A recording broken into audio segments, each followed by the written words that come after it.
Hello dear students, today we are going to start very important questions from the second chapter, that is health and diseases. Actually आपण chapter हा complete केलेला आहे, but बऱ्याच स्टुडंट्सची अशी requirement होती की ma'am please extra questions जे important questions असतील आणि एक्सरसाइज देखील डिस्कशन आपल्याला करायचं आहे आणि म्हणूनच फर्स्ट चॅप्टर आपण ह्याच्या आधीच्या लेक्चर्समध्ये कंप्लीट केला, त्याच्यामधले इम्पॉर्टंट क्वेश्चन्स आणि एक्सरसाइज. आता आपण सेकंड चॅप्टर स्टार्ट करतोय. Before starting with the exercise आपल्याला चॅप्टरच्या मध्ये दिलेले जे काही क्वेश्चन्स आहेत ती इन्फॉर्मेशन काही ठिकाणी तुम्हाला इंटरनेटवरून सर्च करायला सांगितले आहे. Can you tell, can you recall, अशा प्रकारचे जे क्वेश्चन्स आहेत की ज्याची इन्फॉर्मेशन तुम्हाला टेक्स्टबुकमध्ये नाही, असे सगळे क्वेश्चन्स आपण इथे घेणार आहोत. तुमच्या टेक्स्टबुकच्या पेज नंबर 7वरती जो एक चार्ट दिलेला आहे, त्या चार्टच्या खाली काही स्पेसिफिक डिसीजेसची इन्फॉर्मेशन तुम्हाला विचारलेली आहे. तर त्यापैकी काही डिसीजेस, ऑलमोस्ट सगळे डिसीजेस आपण आपल्या लेक्चर्सच्या वेळेस मी तो पार्ट कव्हर केलेला आहे. आता आज आपण जो पार्ट डिस्कस करणार आहे तो पेज नंबर 7वरचाच इंटरनेटवरून जे तुम्हाला काही इन्फॉर्मेशन कलेक्ट करायला सांगितली आहे. आता ॲक्च्युली हे जे आपण क्वेश्चन्स डिस्कस करतोय ते क्वेश्चन्स तुम्हाला exam point of view important आहेतच, शिवाय याची इन्फॉर्मेशन तुम्हाला माहिती असणं हे देखील खूप गरजेचं आहे. सो आपण आज पहिला जो क्वेश्चन डिस्कस करूयात की चिकन पॉक्स या डिसीजबद्दल तुम्हाला इन्फॉर्मेशन कलेक्ट करा, असा क्वेश्चन विचारलेला आहे.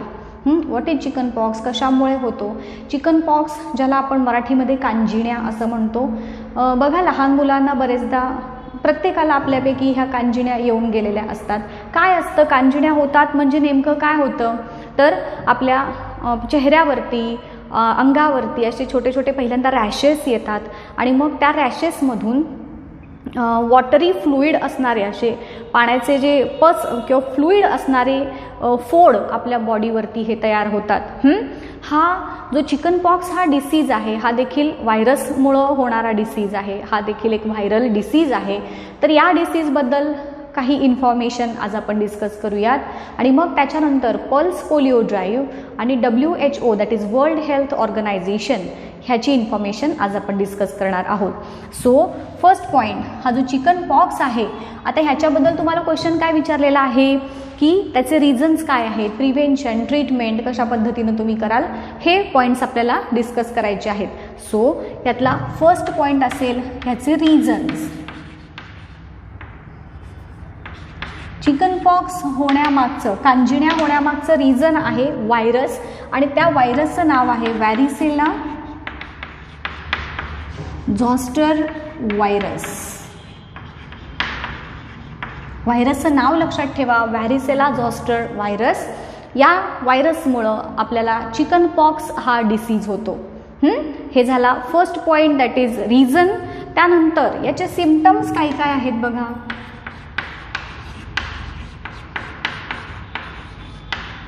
कांजिण्या जेव्हा होतात, जसं तुम्हाला मी आता सांगितलं, स्मॉल ब्लिस्टर्स की ज्याच्यामध्ये वॉटरी फ्लुईड प्रेझेंट असतं, हे फॉर्म होतं पहिल्यांदा आपल्या चेहऱ्यावर, छातीवर, पाठीवरती आणि मग पूर्ण बॉडीवरती ते स्प्रेड होतात. सो याच्या सिम्पटम्समध्ये आपण काय लिहूयात की सुरुवात होते इची रॅशेसनी.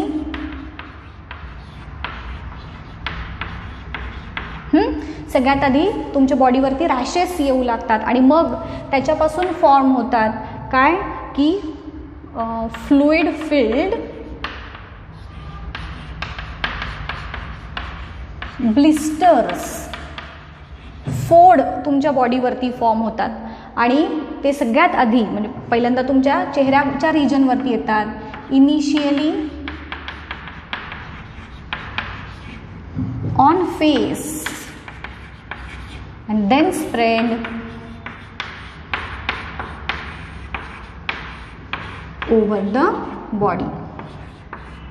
पहिल्यांदा चेहऱ्यावरती हे फोड येतील आणि मग तुमच्या बॉडीवरती स्प्रेड होतील.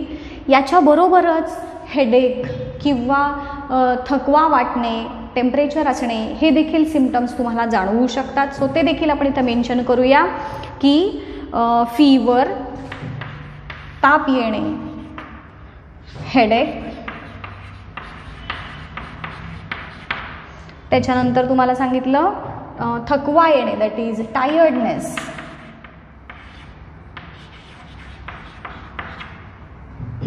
हे काही सिम्पटम्स तुम्हाला याचे स्पेसिफिकली सांगता येतील चिकन पॉक्सचे. त्यानंतर याचं ट्रान्समिशन कसं होतं,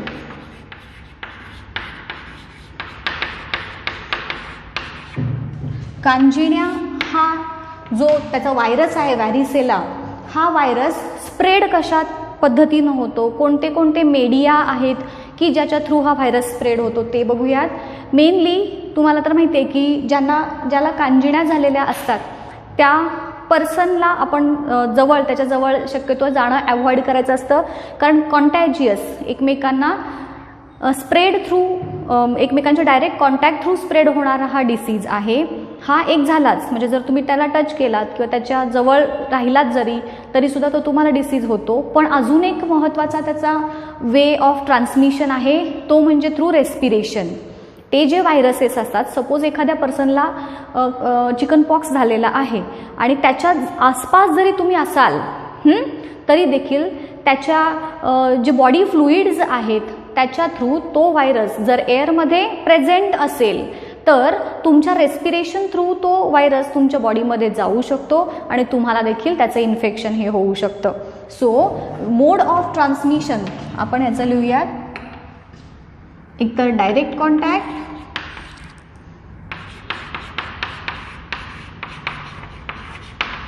किंवा अजून काय झालं तुम्हाला थ्रू रेस्पिरेशन.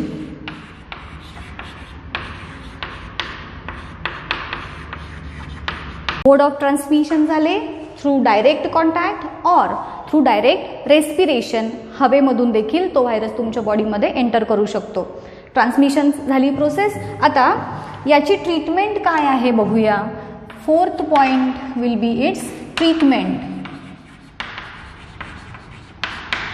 एक म्हणजे तुम्हाला चिकन पॉक्स होऊ नये यासाठी आपण वॅक्सिनेशन घेतो. लहान असतानाच आपल्याला ह्याच्याशी रिलेटेड वॅक्सिन ही दिली जाते.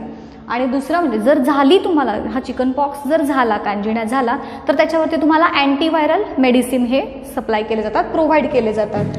सो ट्रीटमेंटमध्ये आधी आपण व्हॅक्सिनेशन होऊच नाही यासाठी आपण वॅक्सिन देतो, लसीकरण करतात ना.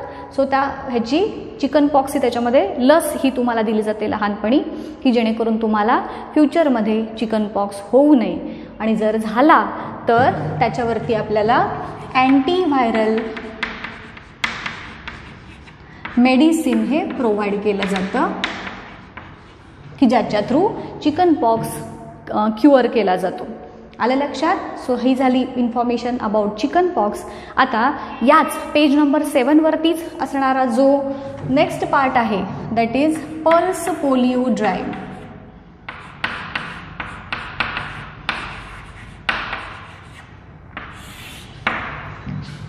तुम्हाला तर माहितीच आहे की अगदी जन्मलेल्या लहान बाळापासून 5 वर्षापर्यंतच्या मुलांना हा पोलिओचा ओरल डोस जो असतो तो दिला जातो अंडर धिस कॅम्पेन.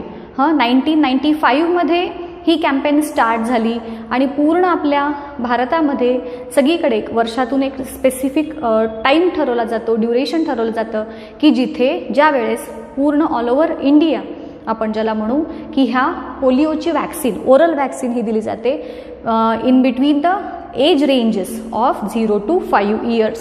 हे तुम्ही इथं सांगणार आहात. ह्याच्या जो पल्स पोलिओ ड्राईव्हची जी कॅम्पेन आहे it is polio immunization program किंवा कॅम्पेन म्हणू शकता तुम्ही.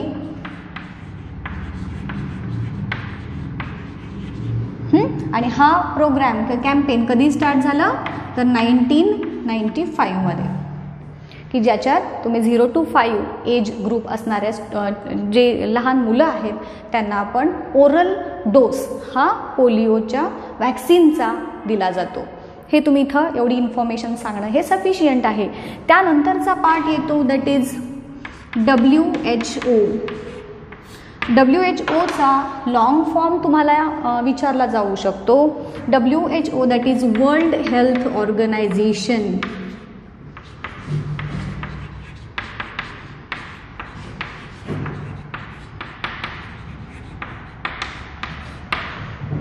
त्याचा हा शॉर्ट फॉर्म येतो, that is world health organisation. आता या वर्ल्ड हेल्थ ऑर्गनायझेशनचा रोल काय आहे, तर पूर्ण जगभरामध्ये जे हेल्थशी रिलेटेड इश्यूज आहेत तर त्याच्यावरती काम करते ही organisation. Communicable diseases, non communicable diseases, त्यांचं स्प्रेड हे जर होत असेल तर ते थांबवणार कसं, त्याच्यावरचं इम्युनिटी बिल्डअप करण्यासाठी व्हॅक्सिनेशन, हे सगळे जे जे प्रोग्रॅम्स असतात ते प्रोग्रॅम्स हे WHO गायडन्सखाली हे रन होतात all over the world. So याच्यामध्ये it directs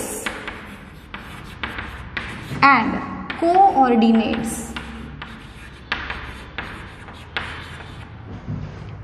international health programs,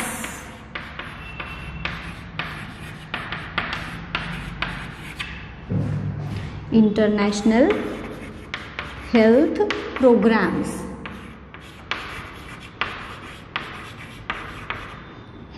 directs म्हणजे जे प्रोग्राम्स आहेत ते रन करणे, त्याला कोऑर्डिनेट करणे, हेल्प करणे, ते प्रोग्राम रन होण्यासाठी हे WHO एक रोल आहे. त्यानंतर ह्याचे एरियाज म्हणजे कोणत्या कोणत्या फील्डमध्ये, कोणत्या कोणत्या एरियामध्ये काम करतो म्हणून तुम्हाला सांगितलेलं होतं की मेन एरियाज असं म्हणा, आणि तिथे तुम्ही सांगाल हेल्थ सिस्टम,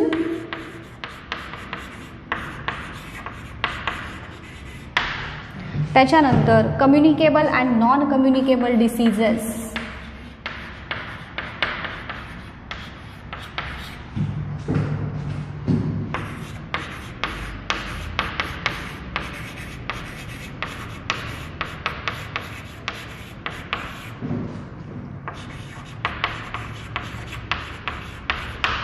एवढी इन्फॉर्मेशन जरी तुम्ही याच्यामध्ये लिहिली तरी सफिशियंट आहे. Okay, so this is all about the extra questions which are present on page number 7 of your textbook. आजच्या लेक्चरला आपण इथेच थांबूयात. नेक्स्ट लेक्चरमध्ये आपण याच्या पुढचे जे काही इम्पॉर्टंट क्वेश्चन्स असतील ते डिस्कस करणार आहोत.